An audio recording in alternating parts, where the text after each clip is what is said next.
بسم الله الرحمن الرحيم. قالوا يا شعيب أصلاتك تأمرك أن نترك ما يعبد آباؤنا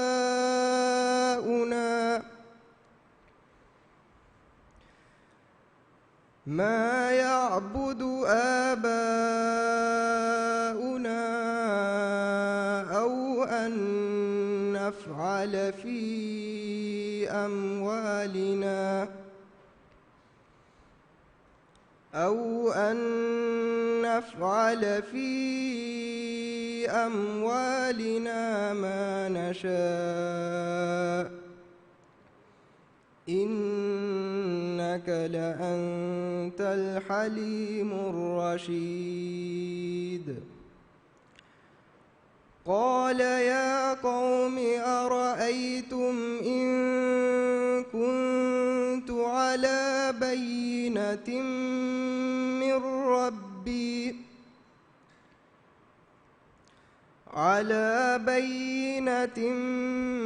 من ربي ورزقني منه رزقا حسنا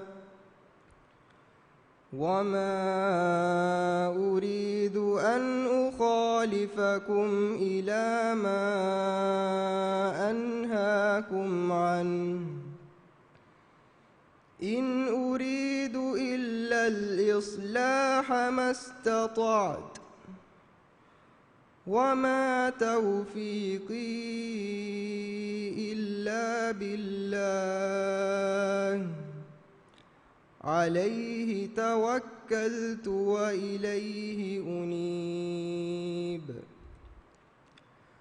ويا قوم لا يجرمنكم شقاقي أن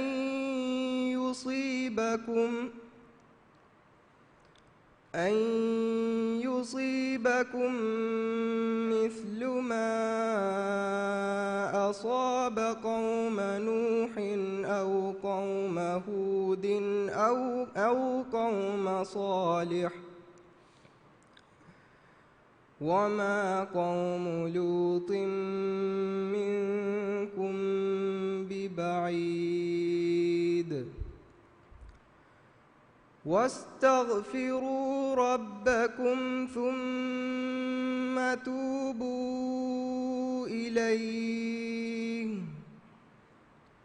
إن ربي رحيم ودود. قالوا يا شعيب ما نفقه كثيرا مما تقول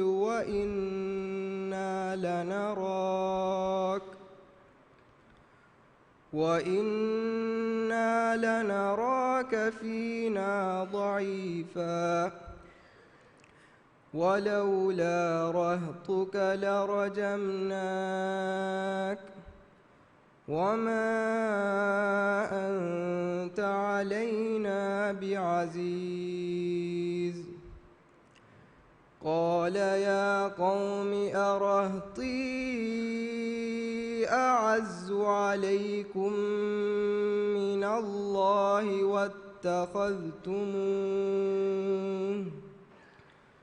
واتخذتموه وراءكم ظهريا إن ربي بما تعملون محيط. ويا قوم اعملوا على مكانتكم إني عامل سوف تعلمون من يأتيه عذاب يخزيه ومن هو كاذب وارتقبوا إني معكم رقيب. ولما جاء أمرنا نجينا شعيبا والذين والذين آمنوا معه برحمة منا وأخذت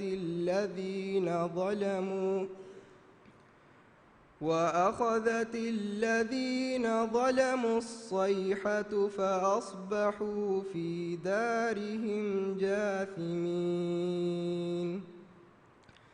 كأن لم يغنوا فيها ألا بعدا لمدين كما بعدت ثمود صدق الله العظيم.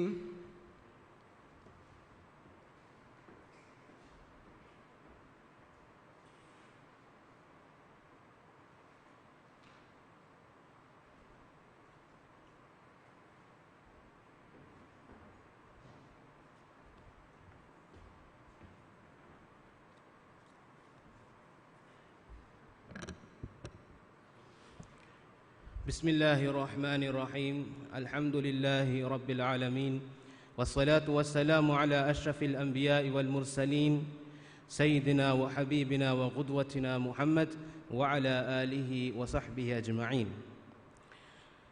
All praise is due to Allah subhanahu wa ta'ala. May the blessings of Allah subhanahu wa ta'ala be upon the best of all mankind, our Prophet Muhammad sallallahu alayhi wasallam. I greet you all with the most beautiful of the greetings. Assalamu alaikum wa rahmatullahi wa barakatuh. May peace and blessings of Allah subhanahu wa ta'ala be upon all of you. Good evening, everyone. I welcome you all to this wonderful lecture. My name is Nihad, and I will be your MC for the evening by God's willing, inshallah. We began the grand event with the recitation of the Holy Quran. The recitation of the Holy Quran was carried out by the student of Addu High School, Muhammad Raiz Rashid. Next on the agenda will be a lecture by Dr. Mufti Menk. The lecture will be on the topic, why do some Muslims deviate from the religion of Islam? This will be followed by a brief deviate translation of the lecture by Sheikh Muhammad Anil. Before we proceed with the next item on the agenda, I take the privilege, honor, and the responsibility to welcome and introduce our beloved Sheikh, Dr. Mufti Ismail Menk. Dr. Mufti Ismail Menk is a leading global Islamic scholar born and raised in Zimbabwe. He studied Sharia in Medina and holds a doctorate of social guidance from Aldersgate University. Mufti Menk's work has gained worldwide recognition, and he has been named one of the top 500 most influential Muslims in the world since 2010. He has millions of followers across his social media platforms. His personable style and down-to-earth approach has made him one of the most sought-after scholars in our time. He has endeared himself to people with his much-loved lecture series, a Mufti Menk hallmark. Mufti Menk travels the world spreading a simple but profound message: do good, help others while preparing for the hereafter. He is active in the international arena, and he is a strong proponent of peace and justice, speaking up against all forms of terrorism. Mufti Menk is very well known internationally and is invited frequently to give lectures. His eloquence and humor have endeared him to many.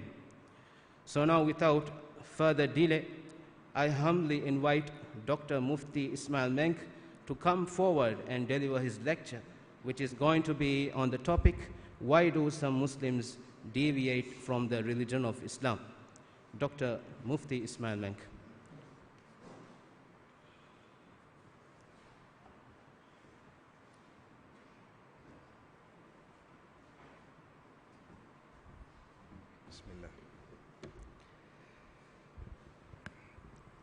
السلام عليكم ورحمة الله وبركاته.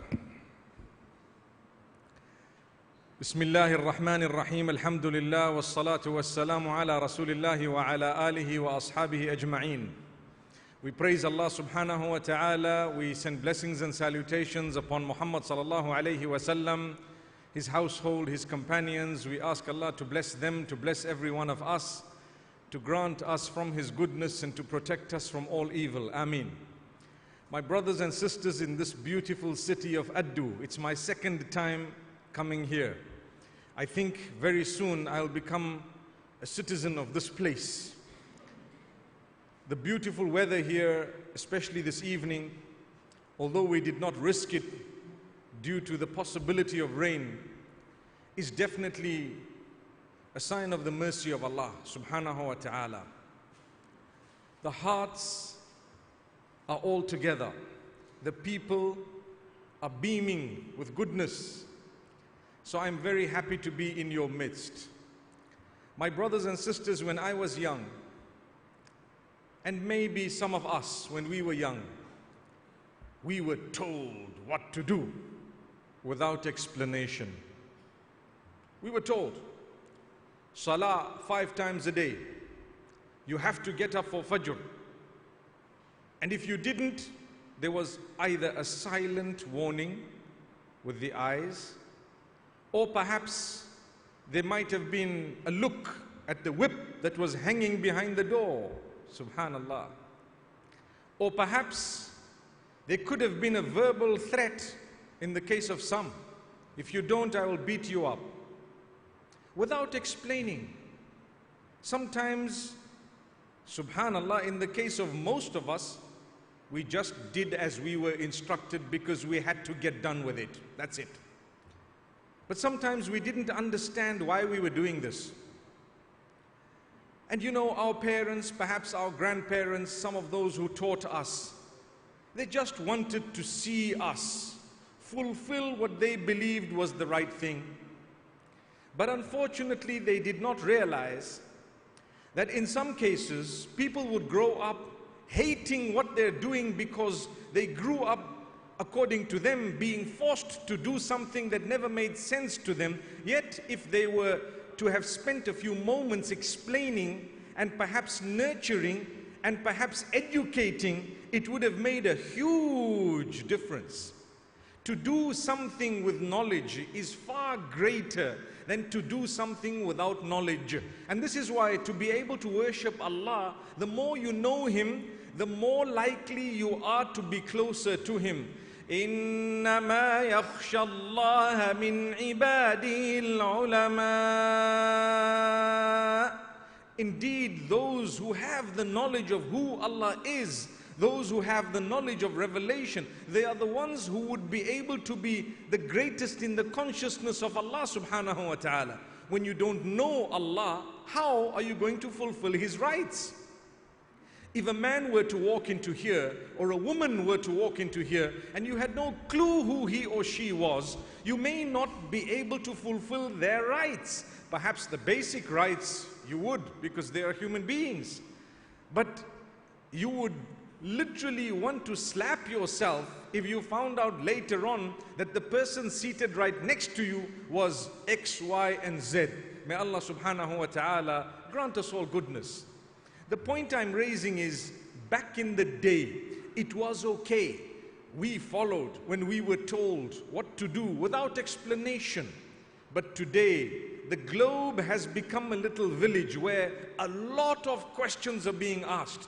A lot of issues are being raised. People are questioning our faith. And from amongst us, those who don't know much are questioning it. It's not wrong to question, but it's wrong to blaspheme. It's wrong to disrespect. It's wrong to mock. We are Muslims. We are taught that we are correct. The more you have knowledge, the more you'll realize that. We are correct, alhamdulillah. Together with that correctness, knowing that we worship only our Maker, knowing that we have pure and valid teachings that discipline us, still Allah says in the Quran, ولا تسبوا الذين يدعون من دون الله فيسبوا الله عدوا بغير علم كذلك زينا لكل أمة عملهم. Allah says it beautifully that, you know what? Don't mock at or scoff at or jeer or make a joke of or ridicule those who are worshipping gods besides Allah. You see someone on the wrong path, don't mock, scoff at, don't jeer, make jokes about, etc. Don't belittle them, because what would you be doing? You'd be perpetrating many wrongs. Allah says, don't mock those who are calling out to gods besides Allah. Do you know why? They will develop an instant hatred based on your mocking, and they will mock Allah in return. You are trying to swear them because of what they are worshipping. No need to swear. You have every right to disagree, but respectfully. You just have to go onto the internet today, because the world has become a global village. You know that. Go onto Twitter, see religious people with names sometimes that and profile pictures that depict that of piety. They swear, they mock at, they call people dogs and pigs, they call people donkeys and whatever else, and they think that they are doing justice to Allah, when Allah Himself said, وَلَا تَسُبُّوا الَّذِينَ يَدْعُونَ مِن دُونِ اللَّهِ. Even those who are associating partners with me, don't call them bad and derogatory names. You are reducing or eradicating the possibility of them turning to the right path by mocking them. If I want to guide you and I tell you, you are stupid, you are a fool, you are an idiot, are you going to listen to me? Common logic is you're not going to listen to anything, because I've already drawn the line. I don't want guidance for you. There are many from amongst us who are religious, but they don't realize that the way they talk to others chases people away from Islam. It's a fact. I've seen it with my own eyes. I've even been a victim to a certain extent of people who might disagree with me for one of two reasons. Either they disagree in reality, or they think I said something I did not say, so they actually develop this hatred where they spew such venom that they should not even be doing it to a non-Muslim who does not utter the Shahada, La ilaha illallah Muhammadur Rasulullah. If the attitude towards those who are perpetrating shirk is supposed to be one of respectful disagreement, what do you think the attitude of another person who shares the Shahada with you should actually be? Where is the common sense? Where is the piety of these people? Where is the religiousness and the closeness to Allah of these people? May Allah grant us ease. Then we wonder why people have deviated from Islam. Sometimes we are the cause. Point number one, like I mentioned, we need to study. Without knowledge, you will never be able to tread a path. Subhanallah. When you get a job, may Allah grant us all good jobs. Say Ameen. You won't lose anything by saying Ameen a little bit louder. Ameen. You might just get a job actually.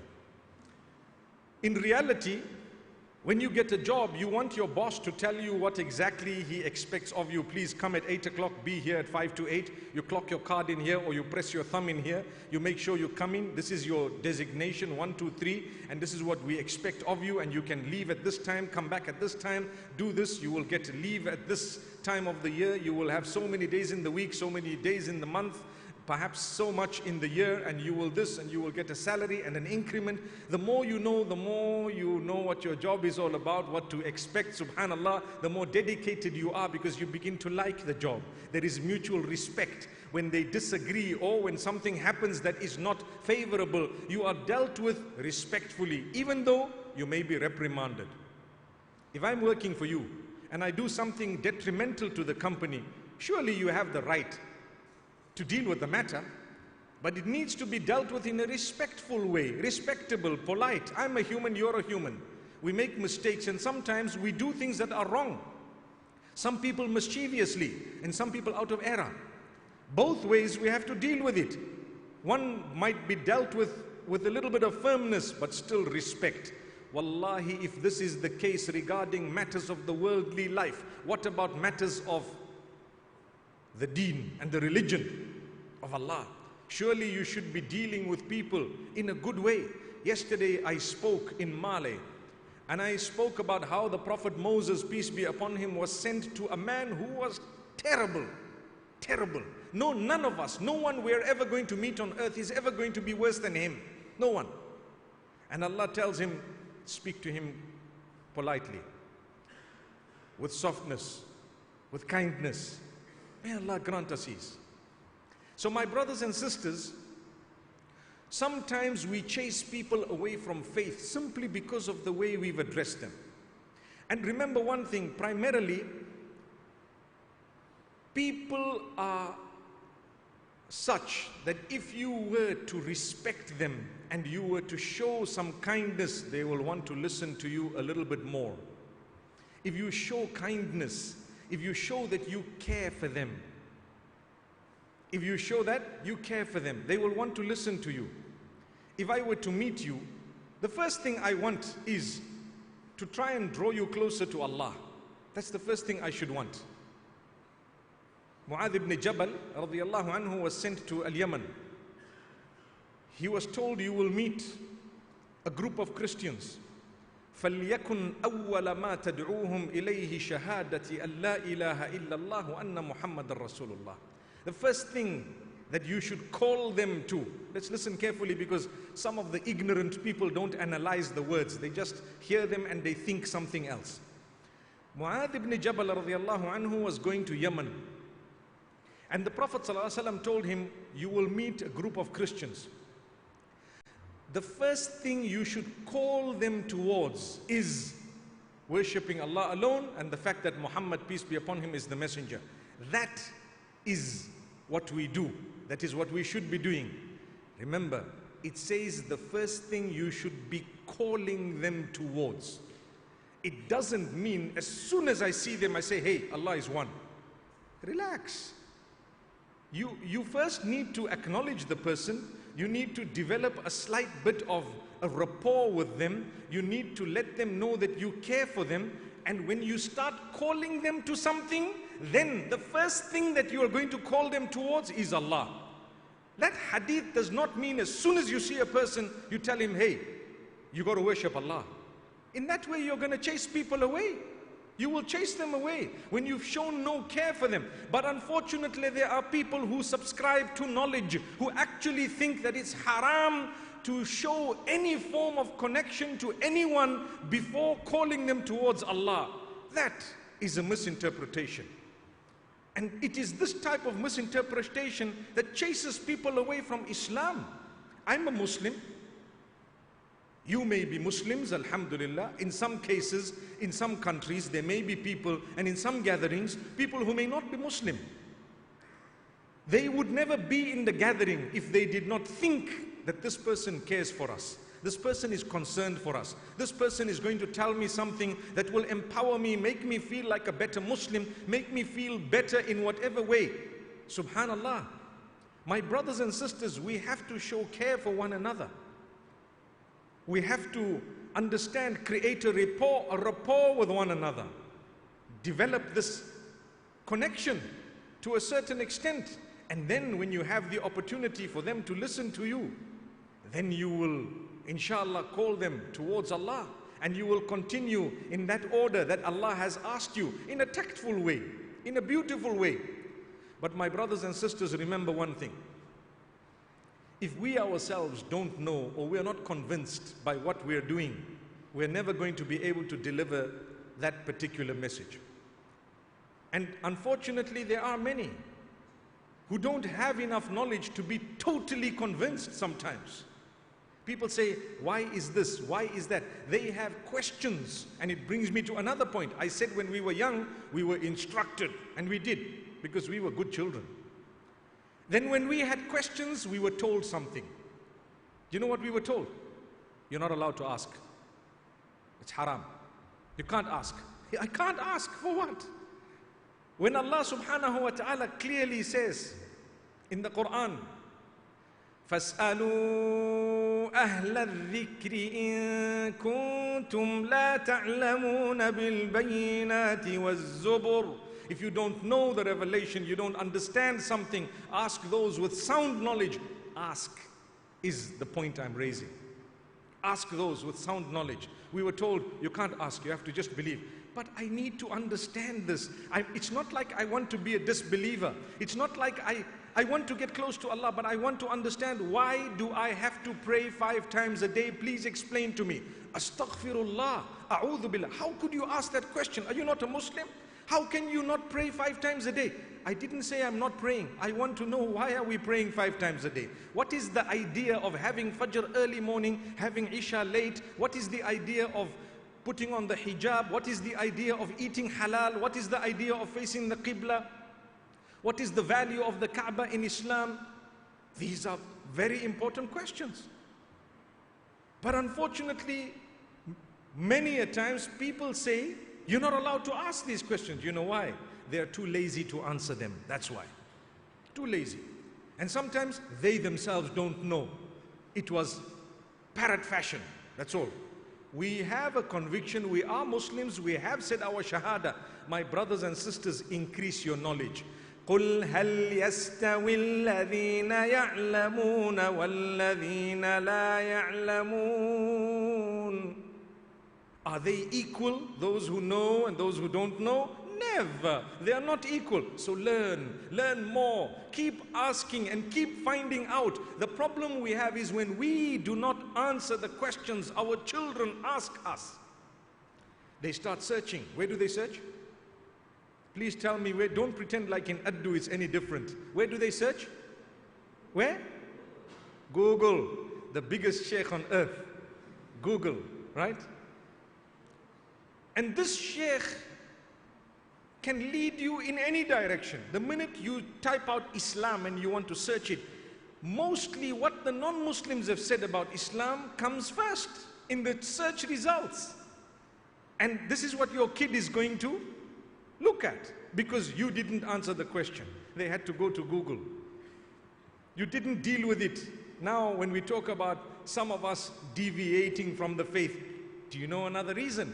We didn't tackle the bull by the horns in a respectful way. We carried ourselves in so much of disrespect. They didn't even want to ask us. I promise you, my brothers and sisters, you know the smile we have, whether you have teeth or not, whether you have braces or not, no matter what, the smile you have, as a religious person, it breaks so many barriers. You become accessible, you talk, you greet, you acknowledge, you nod your head, you acknowledge the sisters, the brothers. The world has changed, but the deen will not change. But to get the deen to the people, number one, you need to develop this rapport. I'm talking about it because if you don't develop a connection, you will chase people away from Islam. We were scared. I'm talking about myself. We were scared of religious figures. We could never talk to them much. We could never address them or ask a question to them. Subhanallah. Controversial questions, maybe, not publicly, but even privately. If someone went and said, you know, I have a problem. I need to know. And I've had this question being asked by someone.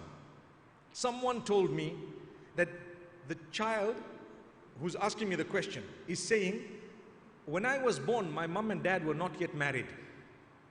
It happens. It happens in some places, right? Let's not pretend like it doesn't. But the child says, what is my sin? Why is it that I am considered so bad? Did I do anything wrong? You know what? We don't even deal with those issues. Children who can come up to you to ask you that question, consider it a gift of Allah that they came to you. They gave you the opportunity to embrace them and to talk to them and to show them love and care. They are definitely innocent kids. It's the sin of the parents. Subhanallah. There are a few rules and regulations, not in order to discriminate against the child, in order to ensure that marriage is made easy and that it is regularized the way we have children. That's all. But to discriminate against the child, and sometimes people don't talk about it. And when we talk about it in circles where it has happened and is happening, trust me, even the scholars refine the way they respond because they've realized this is a problem in society. So you refine the way you address the matter. So people listen. Subhanallah. I visited a school today in Addu. They were intelligent children, mashallah. They were sharp. May Allah bless your children. I was very impressed. And I can tell you we are going to see a few superstars from those. May Allah subhanahu wa ta'ala grant them goodness. And sometimes they will ask you questions. And sometimes it's not a straight yes and no answer. Like I said, don't discourage people, lead them towards goodness. If you look at the prohibition of alcohol, alcohol is prohibited in Islam, right? Intoxicants are prohibited in Islam. If you look at the prohibition, Allah prohibited it in stages because it was ingrained in the people. It was part of society and community. It was the norm. They did business. They became rich through haram.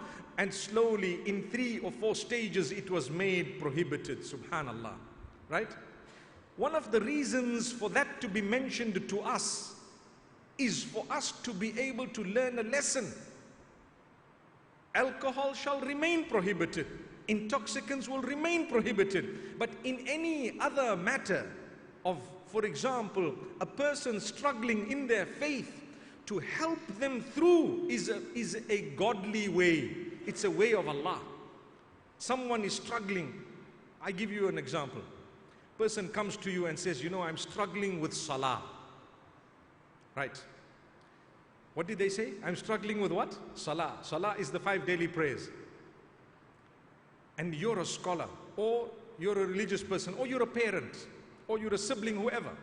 I'm struggling with salah. I'd like you to help me. How can I improve? Right. You can either say, Astaghfirullah, A'udhu Billah, it's haram, it's either 5 salah or you're a non-Muslim. That's an answer. Right? What did you do with that answer? You didn't acknowledge reality. Reality is the person is telling you, I'm struggling with salah, that already shows they are Muslim. They want to fulfill salah. They really want to please Allah. They want you to help them come forward, give them something, help them in a way, etc. Say something. You will lose nothing. If it took you 5 years to bring that person to 5 salah a day, it might not be totally ideal, but you did the best given the circumstances. Rather than give them such a response that they turned away from Islam in totality and they ran away, no more salah, no more even kalima, la ilaha illallah, Muhammadur Rasulullah is no longer there. Why? Because when they came to you for help, you answered them in such a harsh way. You took them out of Islam anyway. They then went out saying, well, if that's not acceptable, why am I even a Muslim? You follow? So take into consideration the reality on the ground when people are asking you a question. I would ask the person, well, how many do you fulfill right now? If they told me 1, I would say, inshallah, we can do better. There are so many ways to answer, but it's up to you and I to be able to respond in a way that would be encouraging, because on the globe today, you know what? We would lose if we were hard and harsh, like what happened from the very beginning. May Allah make it easy for us. So you tell them, how many are you fulfilling? I want you to come back next week to me and tell me that you've done much better. They come back the following week and say, you know what? MashaAllah, thank you so much for helping me. Now I do 2 salah a day.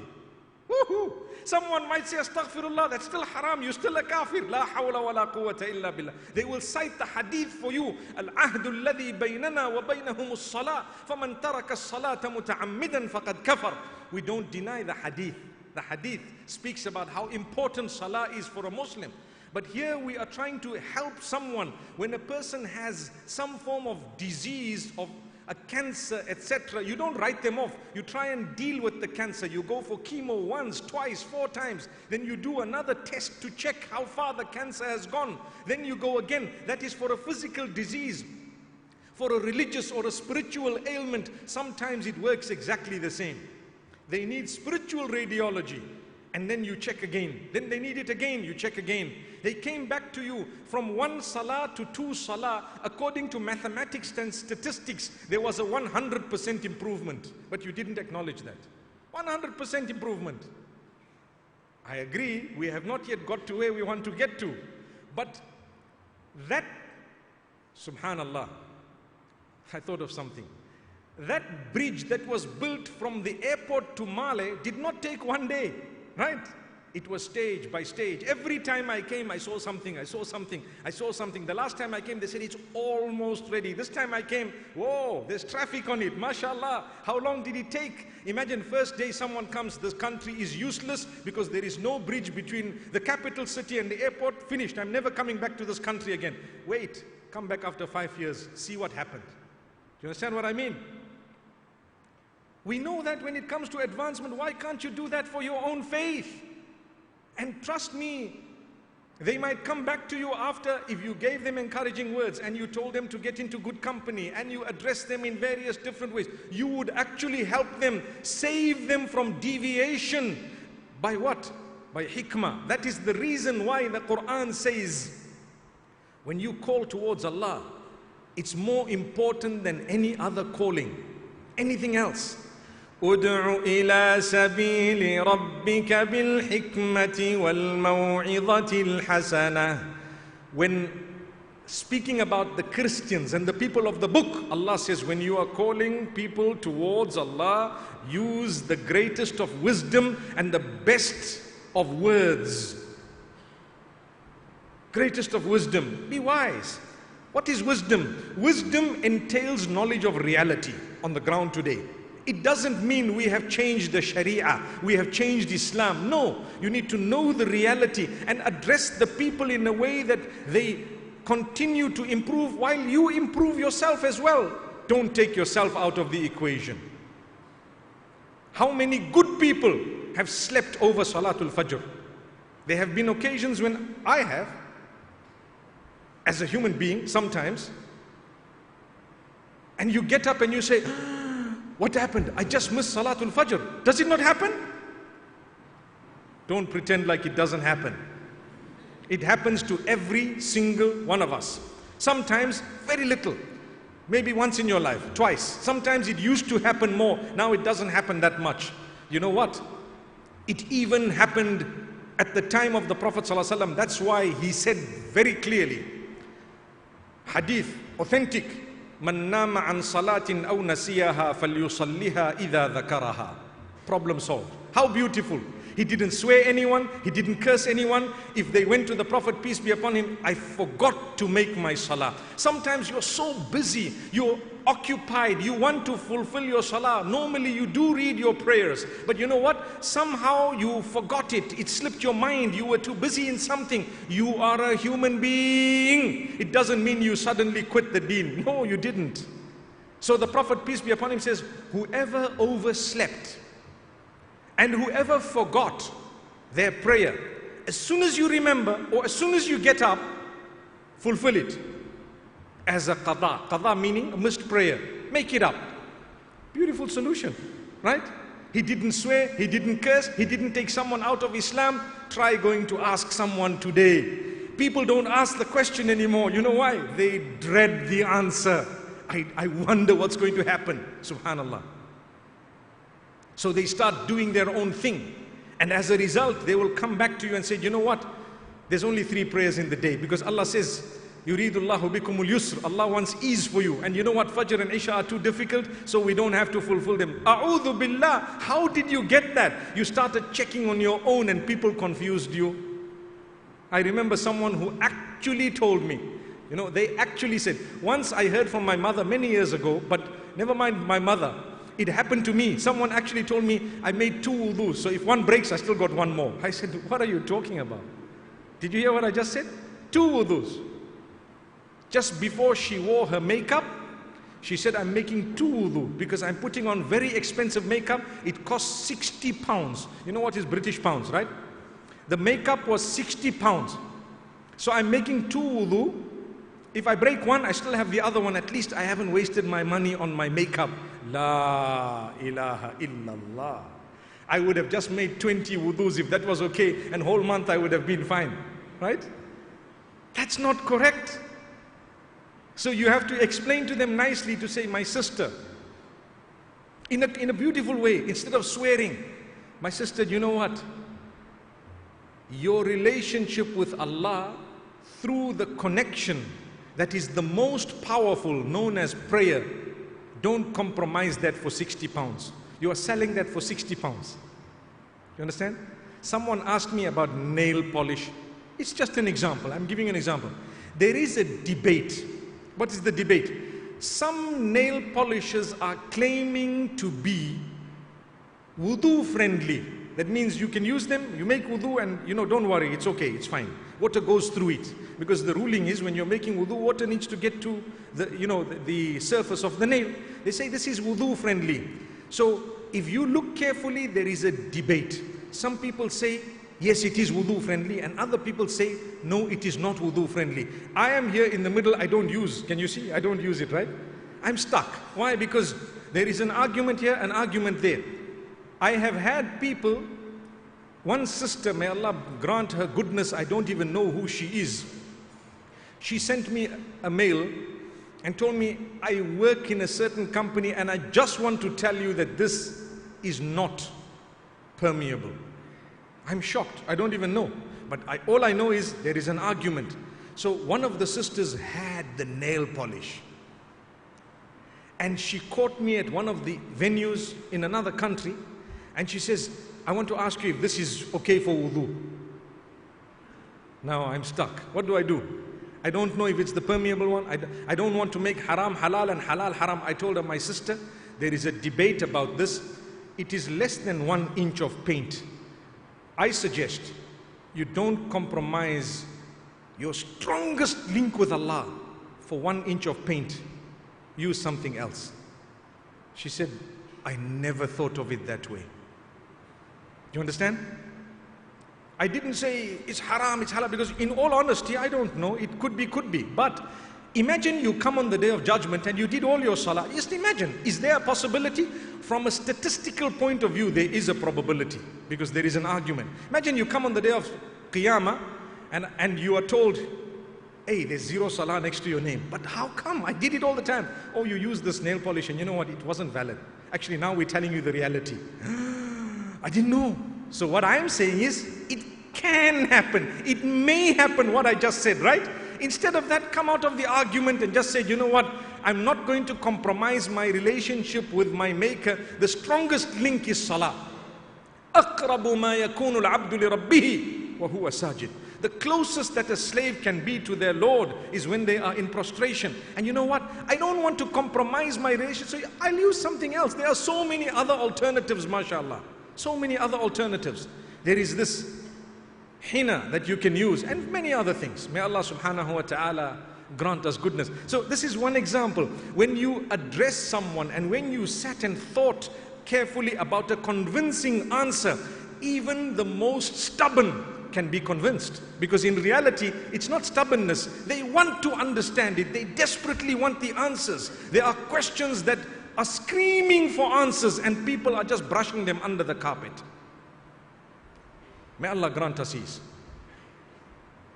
So my brothers and sisters, another reason why people deviate from Islam is the attitude that we have as Muslims at times in our workplaces. You know, inshallah, look, I'm going to let you know because whatever I say here is actually international material because it is being beamed and it will be beamed throughout the world. So the lesson is not just for this country, it's a Muslim country. The lesson is for the whole world. I tell you what, many people, many of the women complain at the workplace that these Muslim men, they give us such a look that just with their eyes, it seems like they've stripped us naked. It's so intimidating. Is it true? If it is true, it's a problem. Imagine you have a person who's not a Muslim and he respects the opposite sex. You have a person who's not a Muslim and he or she respects the opposite sex. So much of respect. There is nothing untoward. There is nothing evil that they intend. It's that respect. And then you have a Muslim man coming and he might even, be in his own little mind thinking he's a very pious person and suddenly he sees this woman and he just does this like about, And he might justify himself to say the Prophet ﷺ allowed the first gaze. I mean, it's still the first one, don't worry. I haven't yet looked away. No, no, no, no. That's not how it should be. You give the opposite sex such respect that they restore their faith in the Muslim men. And the women, the same applies to them. We respect each other in such a way that we restore faith in one another. Today it's very difficult to get help. You know, recently I was in another country where I was asked a question. A man who's a Muslim man is asking a question that if I see a sister who's a Muslim sister asking for a lift on the side of the road and about to jump into a taxi, am I allowed to stop and give them a lift if it is legal in my country? What a question. Do you know what they are asking? They are trying to say that is it better for this sister to go in public transport or to come with me in my car? I'm a Muslim man. And I said, my brother, I think she will feel more unsafe in your car than she would on public transport. It's possible, right? Because she would say, why did this guy stop? What's his reason? Because we need to change this narrative slowly but surely by showing that we actually care. There are many good men out there. All of them are seated in this hall today, mashallah. Right? May Allah bless you all. I always have to cover myself because I know they are good people.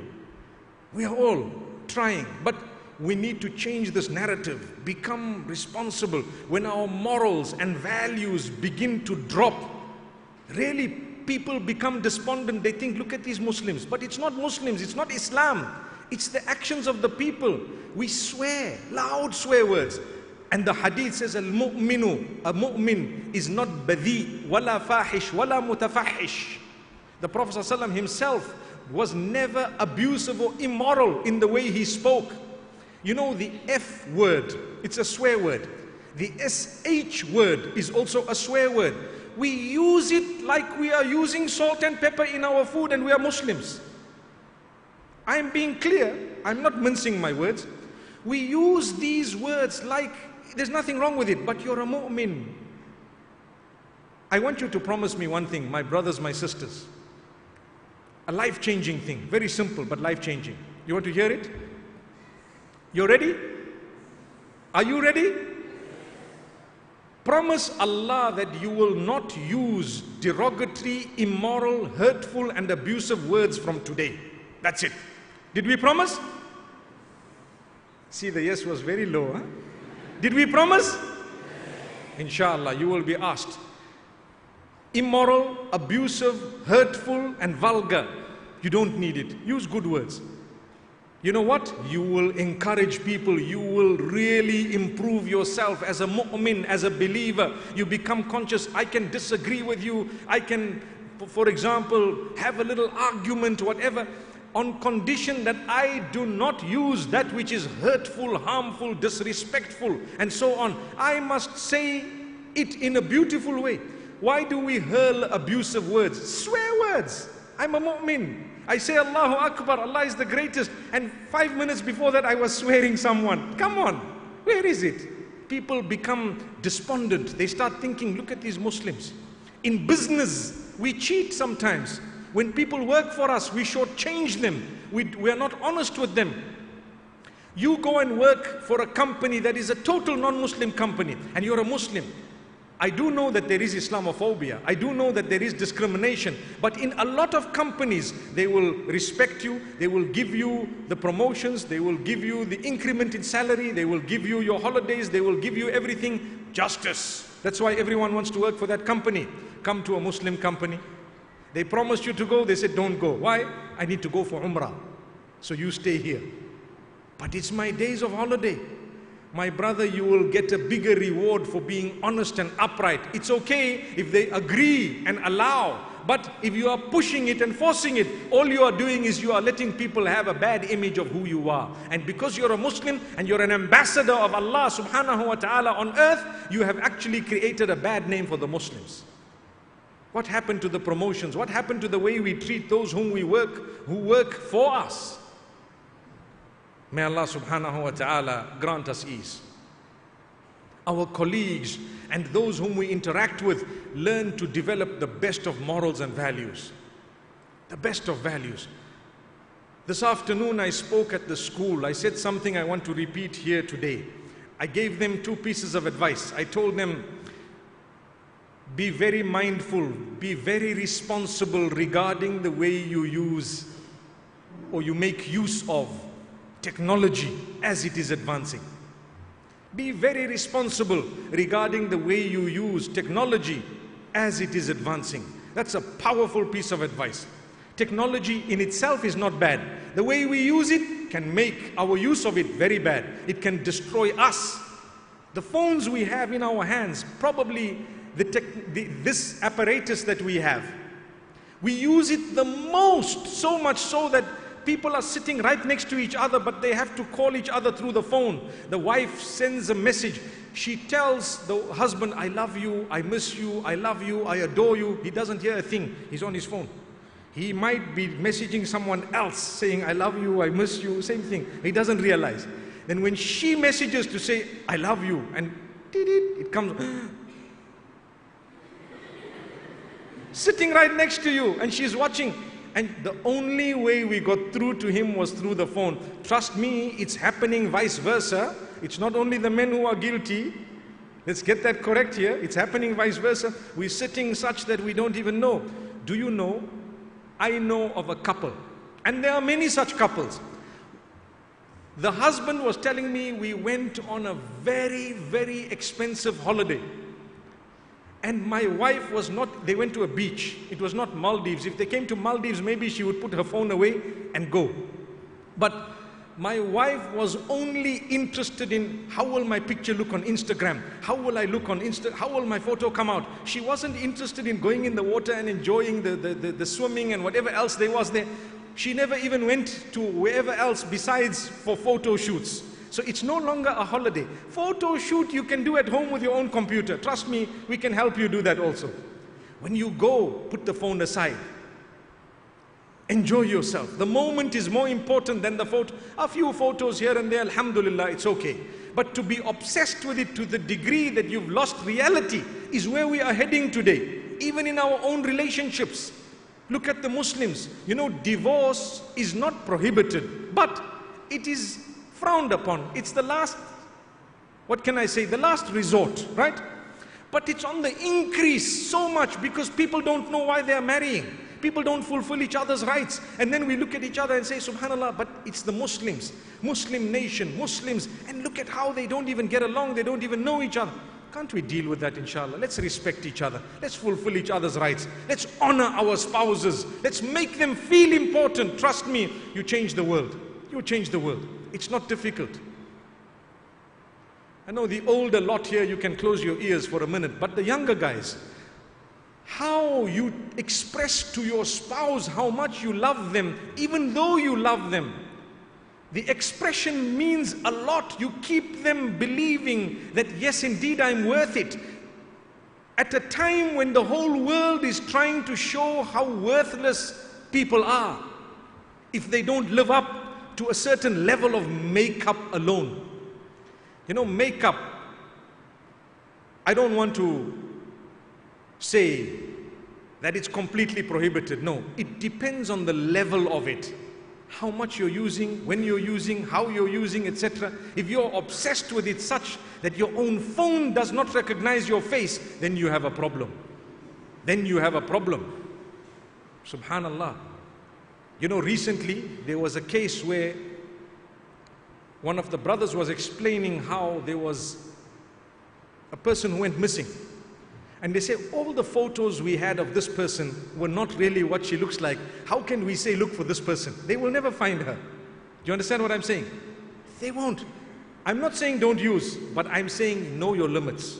Know when, know how much. Don't be obsessed. You know, when I arrived home, I'm going to show you something because obviously I was in England recently and I was in Australia and Nigeria now before I came here. And subhanallah, someone told me, what do you use on your face? You have a very clear complexion. I said nothing. I said nothing. And guess what? I arrived home and Back in my country, there are mosquitoes, you know. They missed me so much, they loved me so much. The first night I arrived, they started hugging my face. If you look here, can you see this? It's a huge mosquito bite, and another one somewhere here. If I did not show you, you would never have seen it, right? I am proud to acknowledge that yes, we have marks and blemishes and whatever else. So what? That's what makes us human. Someone told me, maybe you got the evil eye because you didn't, they didn't say Alhamdulillah. I said, no. Let's not destroy our faith by going in that direction. It was only a mosquito. I even heard the guy. He makes his small little sound before he comes, you know. He goes, and then something's going to happen. My brothers and sisters, we need to be happy and proud of the identity Allah gave us. What's the big deal? Allah created you with hair in a certain way. Say Alhamdulillah, it's good. Allah created you with the face in a certain way, with a complexion in a certain way, with skin in a certain way. Those who are close to Allah will love you. They will. You don't have to compromise your whole identity in order to live up to a certain standard that you don't even belong to. It's actually lower than what you think. You give up your own identity. Nowadays, we have to be a certain shape to be acceptable, a certain size to be acceptable, a certain complexion to be acceptable, a certain type of this to be acceptable. Everything you have to worry about. I tell you what Allah says. Allah says, especially to the women, to say, you know what, forget about all of that. Just put on loose clothing. No one knows your shape, no one knows your size, no one knows everything. They treat you just because of who you are as an individual and not based on what you look like. And then people say, you're oppressed, because they still want to oppress you further by telling you, you know what, you still have to be looking like this, being like this. Look, where is the blessing? Where is the blessing? Is it not in just covering with loose clothing and carrying on, do your thing? People don't have to look at your shape and decide, ooh, mashallah. Imagine you go for a job and you see someone really who has a figure like a trigger, and they walk in without much credentials, and you have all the qualifications, and you walk in and the job is given to that person. Subhanallah, you need to thank Allah you were not given the job, because those people, they actually judged people based on their looks and not based on what they can provide in terms of service for the company. But with Islam, Allah says you don't do that. You must be fair. You judge based on merit. And that's why Allah subhanahu wa ta'ala has given us so many beautiful rulings. I promise you, what I said just now, if you were to explain it to some who are struggling in other countries to keep up to the Joneses, they would definitely appreciate the teachings of Islam. I know dozens of people who reverted to Islam who really feel so liberated when they've just worn loose clothing. That's it. They feel liberated. I'm no longer judged because, I look like this, or Subhanallah. So it's all a matter of perspective and addressing these issues. My brothers and sisters, we have a lot to do. We have a lot to do. If you look at the globe, so many things are happening that are very discouraging. But on top of all of that, we have hope.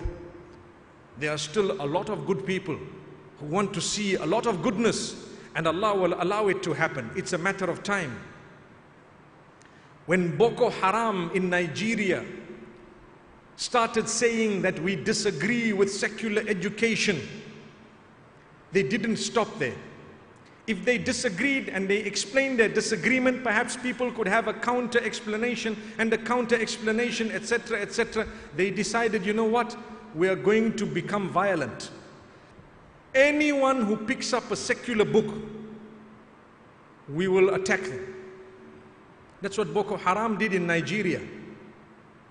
And they use religion wrongly, because, to be very honest with you, it shows their weakness. What they have is not the truth. If they had the truth speaks loudly and convinces the people. But because they didn't have it with them, they could not convince anyone, they became violent. You know, when I speak, I've always been taught that you don't have to be harsh because the truth speaks for itself. You don't have to. I am so confident about the truth, I don't even need to talk about others. You know, when you have a brand, can I give you one good example? I'm not too sure of the type of tissue. You see these serviettes. There is a brand, which is the best brand that you know of the tissues. Can you say a name? Please say it loudly. I need to hear from you. Say another name. Yes, I heard it. Say it again. Okay, mashallah. He said a name. I want to ask you a question. I know of a brand called Kleenex. Have you heard of that brand? Is it not a good brand? It's not a good brand? Kleenex is not a good brand. It's a good brand. I promise you, for those of you who know, in some parts of the world, if you had 20 boxes of tissue of all different brands at the same price, and one in the middle was Kleenex, it would finish before everything else. Without anyone talking. You know why? The brand is known. The quality is known. There's no deception in there. What it's going to get for you is known. And guess what? It is tried and tested. Kleenex has never had to put up an advert with the names of other companies and tell you that company is bad, this company is bad, those people are bad, this one here is going to cheat you, these people are overcharging you, you need to buy ours. That is cheap. That is so unacceptable, right? We do that in religion. In religion, that's exactly what we do. You have a scholar, for example, and this is one of the reasons why people are deviating. You have a scholar, for example, instead of giving people goodness and working very hard to empower people, they just say, that scholar is bad, that scholar is bad, that scholar is bad, this one is off, for example, this one is no longer a Muslim, that one there deserves never to live again, this one here is not on the straight path, that one is a sellout, that one is a scholar for $1, subhanallah, that's what they called him. But in the process, they forget, what have you done? Nothing. Nothing. Your whole life was talking about everyone else. You thought that by talking about others, you would become a better brand. No, you're actually losing yourself. The minute you talk about others, you have lost yourself. Don't talk about others. You have a lot of goodness. Give the goodness. And people will automatically know this person is empowering people, benefiting others, trying hard, working hard. No. We want to sit down and attack this one, talk bad about that one, speak evil, backbite about this one, and we didn't achieve anything. So the ummah becomes disgruntled. They don't know where to go. Like I was saying, if Jannah, meaning paradise, if paradise was in the hands of us as humans, it would be empty. There would be no one there. You know why? These people say those ones are going to hell, those ones say those ones are going to hell, that one say this one's going to hell, that no one ever speaks about who's going to heaven, subhanallah. So according to these ones, those ones are in hell, those ones are in hell. You're going to go to Jannah and find it totally empty, subhanallah. Allah says, you know what? Heaven and hell is not in your hands, it's in mine. That's why it's going to be full to capacity and beyond. It cannot be full to capacity, but it will be full with all of us, inshallah. Say Ameen. May Allah gather us in Jannah. May Allah gather us in Jannah. My brothers, my sisters, I've spoken quite a lot. If I didn't have a flight to catch, I think I would continue further. But I explain something to you. Be the best version of you that you can be. You have to be.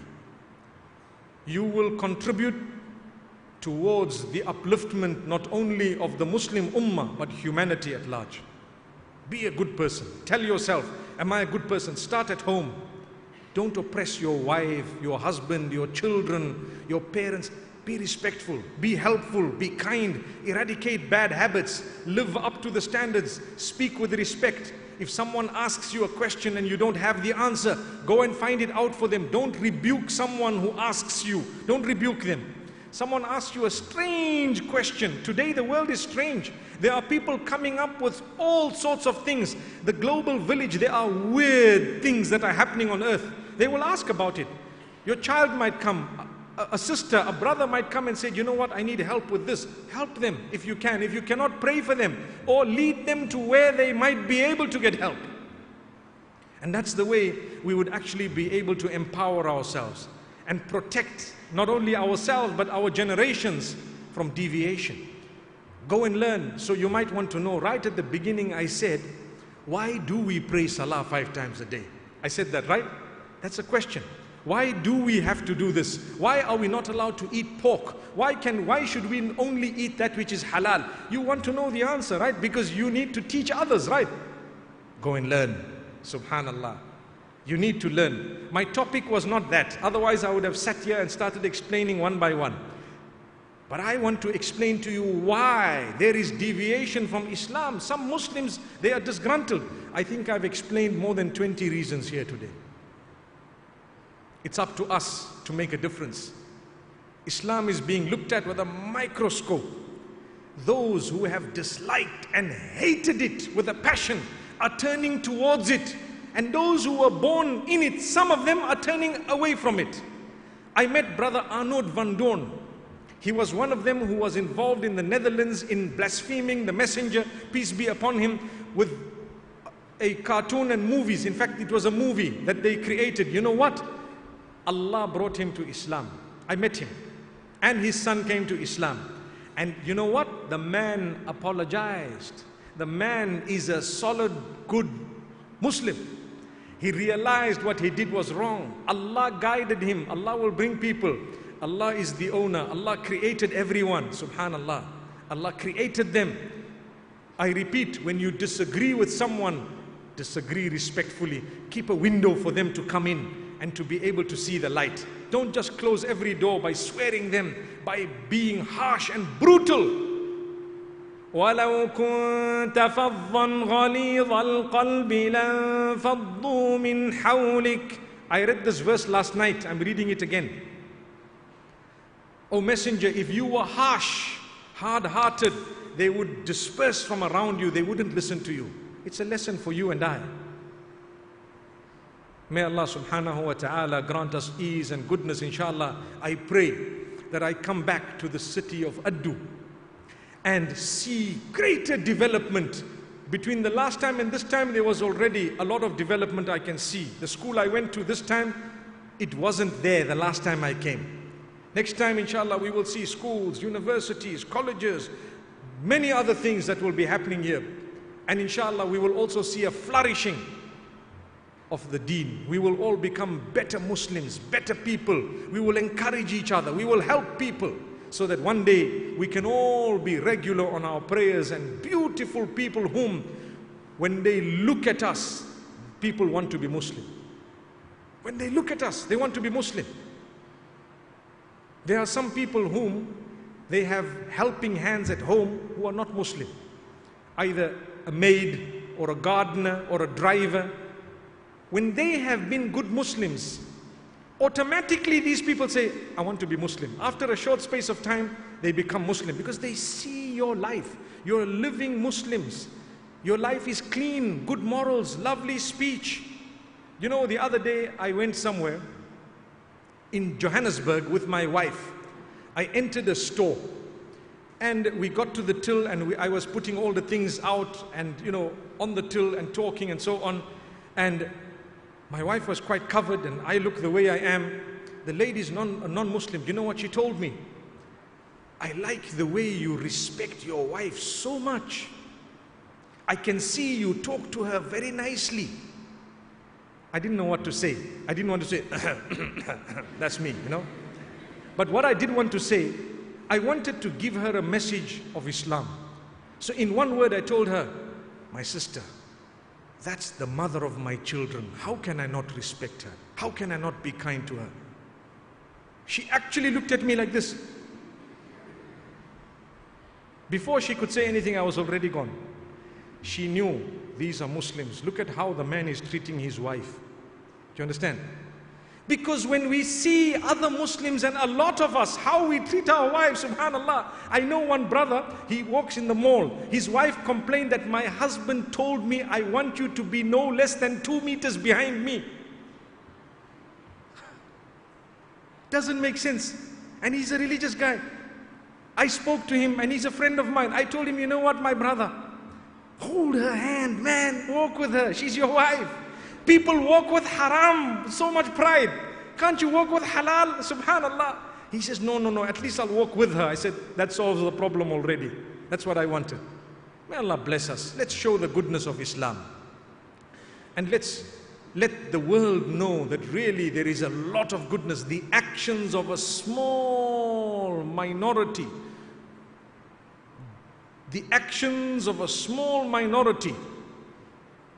do not depict the true religion that the majority of Muslims across the globe have been blessed with. May Allah subhanahu wa ta'ala grant us even further blessings. أقول قولي هذا وصلى الله وسلم على نبينا محمد والسلام عليكم ورحمة الله وبركاته. MashaAllah, I was given 1 hour. I spoke for exactly 1 hour on the dot. Barakallah.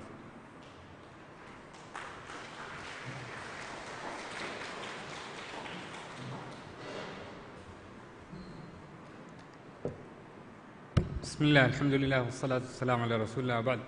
Ami alon wahaka dakkani dive bahu. Me alonda hawal kure foti aslu mufti demme dekke wahaka tarjuma kurang ennames alondan midene warak kuruko ege anahen warak kurukon ege muniyecche 2 minute terege munang eki ha fasehe kamennon alonda fenna muuntaka balayaru hama gaaganaka horiha be funnu singi wadannawa me vidalu wechi ennames alon hiten eri detin nukutai fahan kollu muhimme mi masakke migotan hawal kurewunima ekkamaka fahan kurevi algon menge midin ehmi hunna hame foru ko dinumuga algon men gengulin jehe goittake ge wahaka bayan ko devvi ege terega algon men bayan ko devani miheka misalaka gos kame kureve kam gawanama not gos kame mihege kibam fenna kam gawanama ekan rangal kurumattaka algon men masake kurumuga emi ha malame nukurumuge wahaka wara boda algon men fahan ko devvi e kamuge sabun muslimunge tereng hama bayem mihun e kuttakan araganave gostakan araganave be mihunna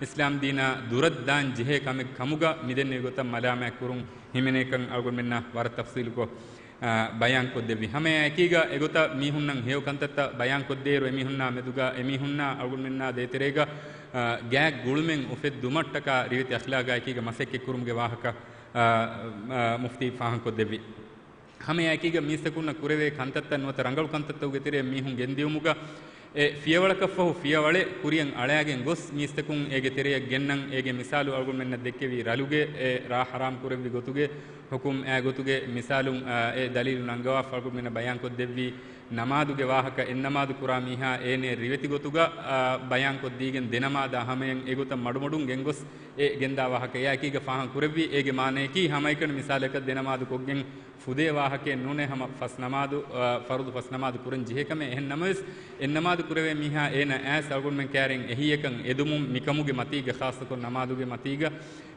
migota sabituman edi ena as ehiyen ede wagutuga algun men ennamadu koggen hunna miha ene ki kafarekkamuge gune ena ekko fas namadu nukureveti nota nukurati ena durukollumge badaluge ene hivvaru digen baki ene nukurevi namadu tavves ene kuruman hivvaru de en jihekamuge wahaka algun menna bayan ko devvi hama eguta bayan ko devvi gos kame mihunge tereng algun menge tereng fenna wagutuga ekama muamalat kuran jihe gotuge wahaka algun menna bayan ko devvi hame ekiga technology beenun kurumuga algun men hikmet teri kama ekiga technology beenun kurumuge wahaka bayan ko devvi algun enge algun mi wahaka ta dakkar algun bure ma samalukan devvagen tebefuna feni wadannawana detirekun kommes kamege beeran algun hama warak ginan nikuttan hemima algun bure ma boda samalukan devvagen tebefun mi wahaka tan adusevi algun men ummid kurani algun menna mi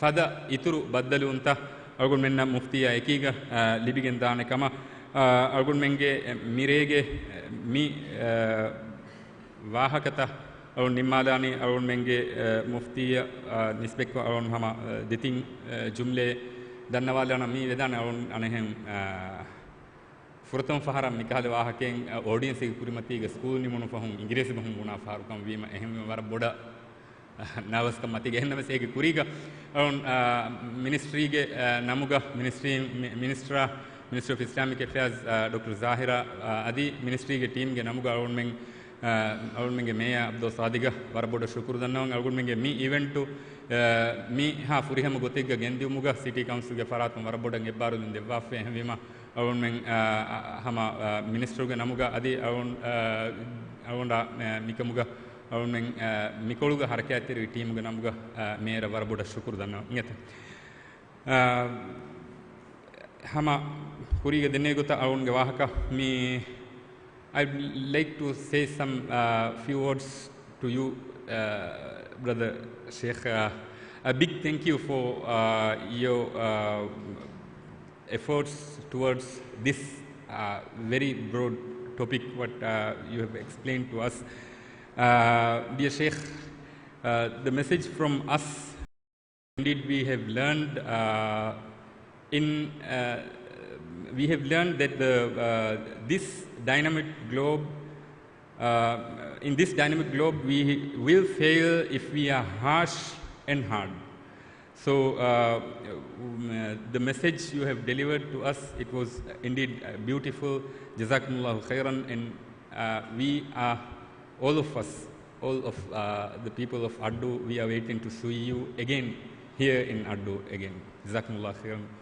Mihai sabum me jalsa nemuni mufti ge flight ge wagutu gagandaka hama fanaraka minute mitanum hama airport hame deveeru flight nattala gade jehifoti hama wara kurukun ati ituru datur taken otima egotan hama jehuni hemwima awon men mi befum beru wadannawan den tibefum madukol debun eden beruga Islamic Ministry ge faratun nerubafa by foitta tibefumna hadiya yaka gennawa fe tibefum wadannawaru ege copy hippawagen wadan devun ei Islamic Ministry ge warabodu dume wadan devviti huriha befun warabodu shukriya mihai sabum mijal sanemni subhanakallahumma bihamdika ashhadu an la ilaha illa anta astaghfiruka wa atubu ilayk wassalamu alaykum wa rahmatullahi wa barakatuh.